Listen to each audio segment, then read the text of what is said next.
And welcome back to Sports Night. You'll notice I'm sitting up and I'm trying to keep my posture. I've got the, I know, suck in your stomach. It is sucked in, you know what I'm saying? I'm trying to look as healthy as possible because try harder. Well, I'm trying, Matthew. You could do well to sit up a little straighter too. I'm just saying. Working on it. This is Tony Villani.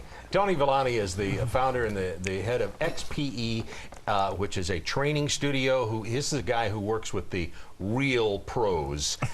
And your client list, before we even get started, I just want to show people some of the clients that you have trained. And these are major leaguers in many different kinds of sports as you take a look there. And one of them, a guy, of course, that we all know who's part of Sports Night here is Dorsey Levens. But there's just a list of some of the guys that you've trained at XPE. And as we get started, Tony, the first thing I want to ask you about is you worked out some of these players before they go into the NFL draft. Exactly. And some of the guys up in Tennessee, Eric Berry's the first one comes to name, but a couple of good running backs up there too. Yep. Worked with Montario, Hardesty this past year.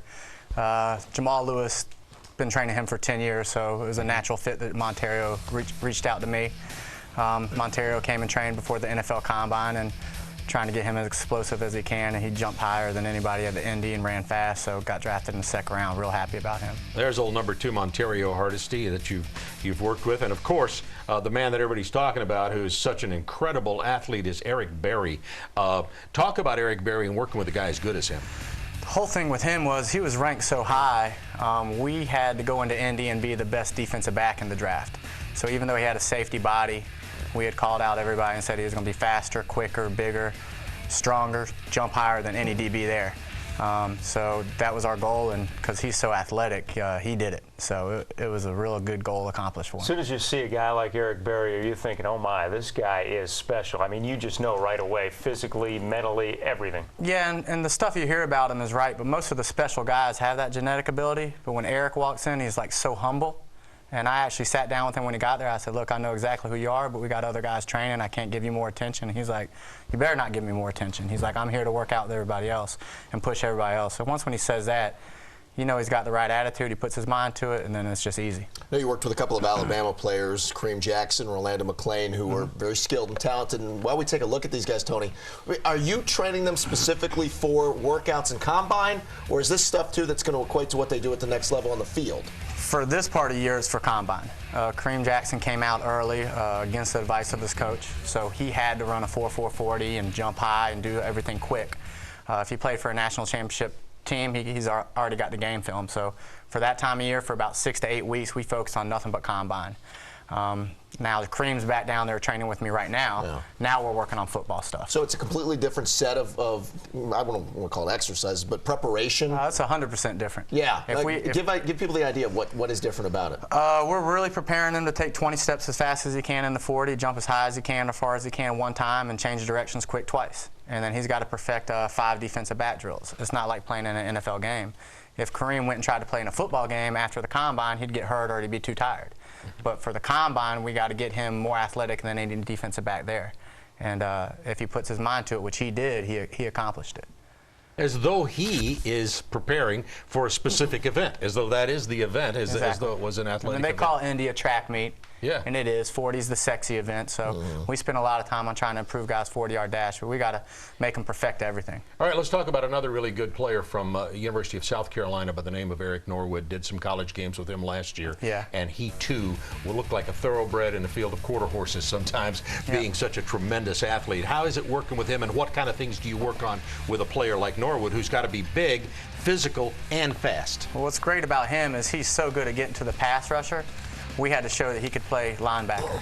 So we tried to increase the things that linebackers have: explosive vert, quick change of direction in the shuttle, and then being able to perfect his linebacker drills.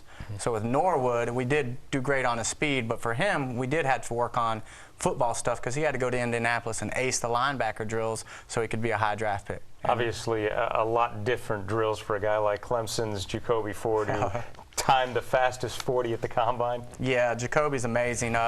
Just super fast. It's real fast in the 60.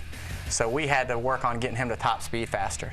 A lot of guys are faster than Jacoby to the 10 and 20, but we knew if we could get Jacoby to the 10 and 20 as fast as anybody, which he did, he'd be the fastest ever, which he was.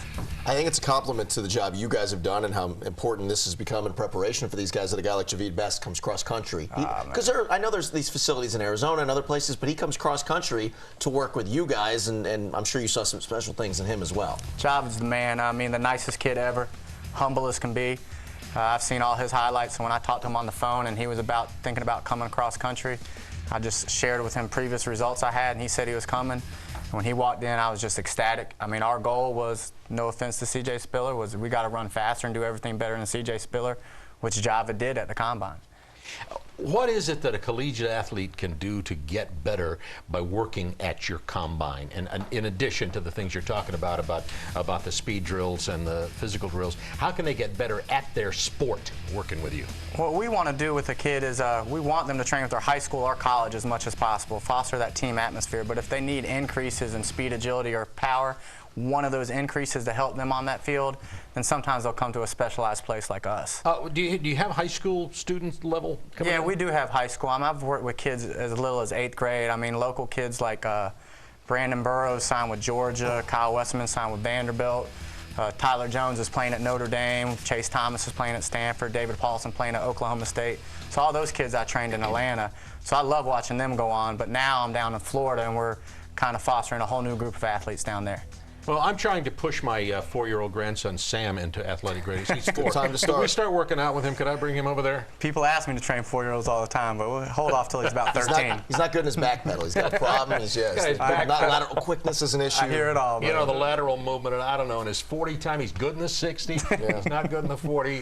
He can't count to 60, of course, because he's 4. I'm only kidding. But Makes 2 of you. It takes, yes, exactly. Amazingly, you sound like a lot of parents. But I'm the grandparent. You can do it if you're the grandparent. Oh, yes. The parents are the ones that are supposed to be the intelligent ones. Yep. It's great having you with us. Hope Thanks you come a lot back for and the join us time. again soon, will you? Yep.